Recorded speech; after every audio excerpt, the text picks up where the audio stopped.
वज़ीर आज़म शहबाज शरीफ से army chief general Qamar Javed Bajwa की मुलाकात। कौमी सलामती से मुतालिक उमूर पर तबादला ख्याल किया गया।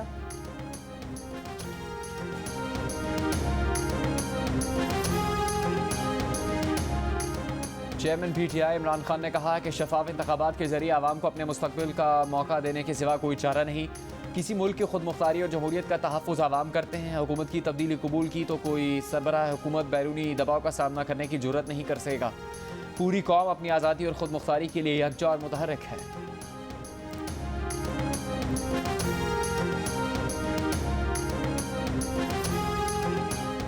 वफाकी हुकूमत ने Pakistan media development regulatory authority का मुजवज़ा कानून ख़त्म करने का ऐलान कर दिया। वज़ीर इत्तलात मरीम औरंगज़ेब ने कहा कि पेमरा के अलावा कोई अथॉरिटी नहीं बनाई जाएगी। पेक ऑर्डिनेंस में भी मुशावरत से बेहतरी लाएंगे। आज़ादी इज़हार राय पर किसी भी तरह की पाबंदी आयद नहीं की जाएगी।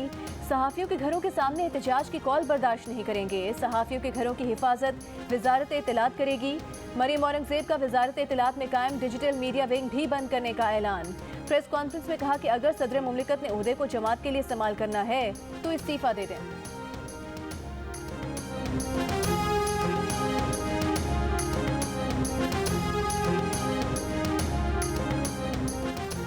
अगर कमीशन यह अख़ज़ करता है कि कुछ पैसे ममनुआ फंडिंग से हैं तो हम फ़ौरन वो कौमी ख़जाने में जमा करवा देंगे। फ़ौरन फंडिंग केस में तहरीक इंसाफ के वकील अनवर मंसूर का इलेक्शन कमीशन में बयान। ये भी कहा कि इस्लामाबाद हाई कोर्ट ने जो ऑब्जर्वेशन दी वो बदकिस्मती है। जिन बातों पर दलाइल नहीं दिए गए थे वो भी हुक्मनामे में शामिल कर दी गई। अनवर मंसूर का कमीशन नामुकम्मल होने पर भी एतराज़। कहा इलेक्शन कमीशन की 2 अरकान तैनात नहीं हो सके। आइन में अख्तियारात इलेक्शन कमीशन को हैं, सिर्फ कमिश्नर या मेंबर्स को नहीं। चीफ इलेक्शन कमिश्नर ने कहा कि हाई कोर्ट ने 30 दिन में फैसले की हिदायत की है, उसका क्या करेंगे। अकबर एस बाबर के वकील ने याद दिलाया ये एतराज़ पहले भी उठाया गया था लेकिन खारिज किया गया।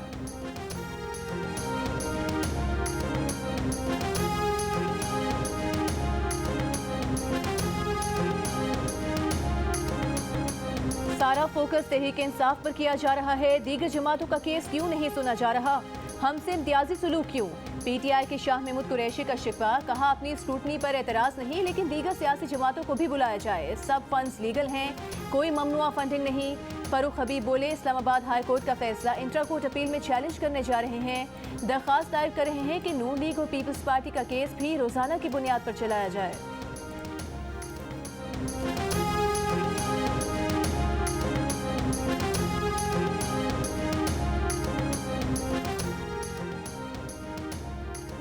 तहरीक इंसाफ के बानी रुकन और फॉरेन फंडिंग केस में दरखास्त गुजार अकबर एस बाबर का कहना है कि केस का फैसला होने जा रहा है तो मुनसिफों पर शकूक का इजहार किया जा रहा है।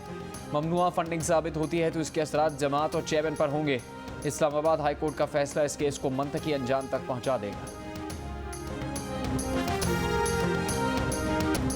इमरान खान गुज़िश्ता साल जनवरी तक जिस chief election commissioner Sikandar Sultan Raja पर मुकम्मल एतमाद का इजहार करते रहे, अब उन्हीं की तैनाती पर यू टर्न लेकर इसकी जिम्मेदारी इस्टेब्लिशमेंट पर डाल दी।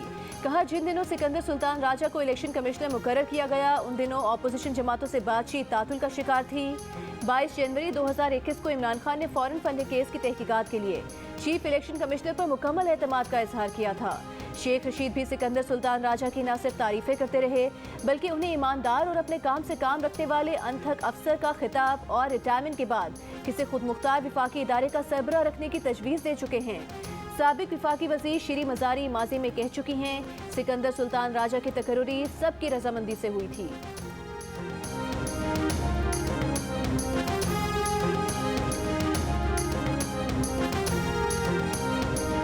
आज हमारी कमेटी का 13वीं सिटिंग थी और हमारा फैसला बाय कंसेंसस हो गया है तीनों वैकेंसीज पे। Chief election commissioner Sikandar Sultan Raja साहब होंगे।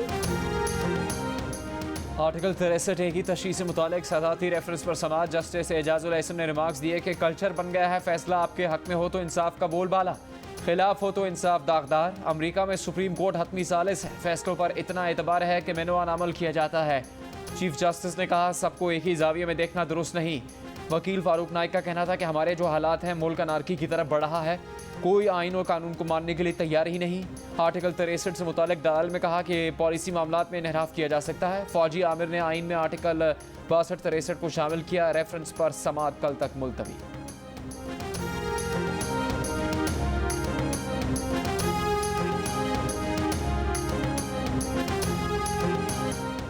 कराची में नाजिम जोखियों के कातिलों की अदम गिरफ्तारी के खिलाफ सिविल सोसाइटी का प्रेस क्लब पर एहतजाजी मुजाहरे में मुख्तलिफ शोबे से ताल्लुक रखने वाले अफराद ने शिरकत की। मुतालबा किया गया कि नाजिम जोखियों के कातिलों को जल्द अज जल्द सजा दी जाए। कानूनी माहिर और समाजी कारकुन जिब्रान नासिर की भी शिरकत। नाजिम जोखियों कत्ल केस में मुलविस पीपल्स पार्टी के रुकने कौमी असम्बली जाम अब्दुल करीम का नाम भी सामने आया है। सानेहा मरी केस की समाअत रोज होगी। एक हफ्ते में अदालत फैसला सुनाएगी। लाहौर हाई कोर्ट पिंडी बेंच में समाअत के दौरान जस्टिस चौधरी अब्दुल अजीज अदालत ने टीएमए मरी और सेक्रेटरी लोकल गवर्नमेंट को अगली समाअत पर तलब कर लिया। सानहे के बाद गैर कानूनी तामीरात तजावुजात के खिलाफ कितनी कार्रवाई हुई, रिपोर्ट तलब कर ली गई। समाअत कल तक मुलतवी।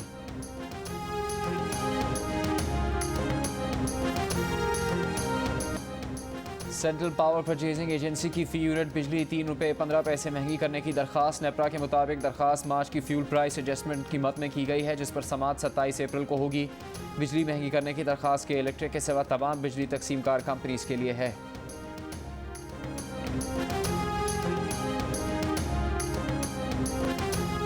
बेसिक नीड, इस पे इतना कोई सोचना नहीं चाहिए कि ये होनी चाहिए या नहीं होनी चाहिए। ये होनी चाहिए। It should be mandatory for every institution to have this. मुझे वही मुश्किलात फेस करनी पड़ी थी जो कि एक पाकिस्तानी सोसाइटी में इमेजिन की जा सकती हैं, क्योंकि इस पे बात नहीं की जाती। बैटमैन ताहा हसाम ने कराची की निजी यूनिवर्सिटी में तालिबात की मुश्किल आसान कर दी। सैनिटरी पैड की वेंडिंग मशीन लगा दी। तालिबात का कहना है कि सरकारी सतह पर वेंडिंग मशीनें अहम मकामात पर नस्ब की जाएं तो ये खवातीन की बड़ी खिदमत होगी। सैनिटरी पैड मशीन लड़कियों के वॉशरूम में नस्ब की गई है। मशीन बनाने वाले ताहा हसाम का कहना है कि मुस्तकबिल में शहर शहर ऐसी वेंडिंग मशीन्स नस्ब करने की ख्वाहिश है।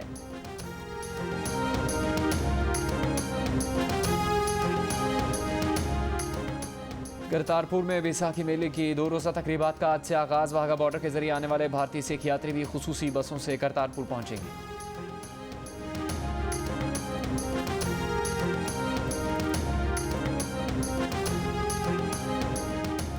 मुत्तहिदा अरब अमारात ने विजिट वीज़ा 30 रोज़ के बजाय 60 रोज़ का कर दिया। वीज़ा सिस्टम में तरमीम की मंजूरी।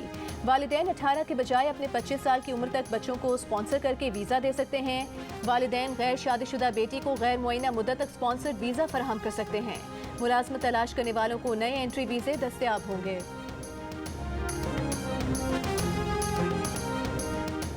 Hollywood super hero film Thor का चौथा sequel Thor love and thunder का ऑफिशियल ट्रेलर जारी। फिल्म रवां बरस 8 जुलाई को सिनेमाघरों में पेश की जाएगी।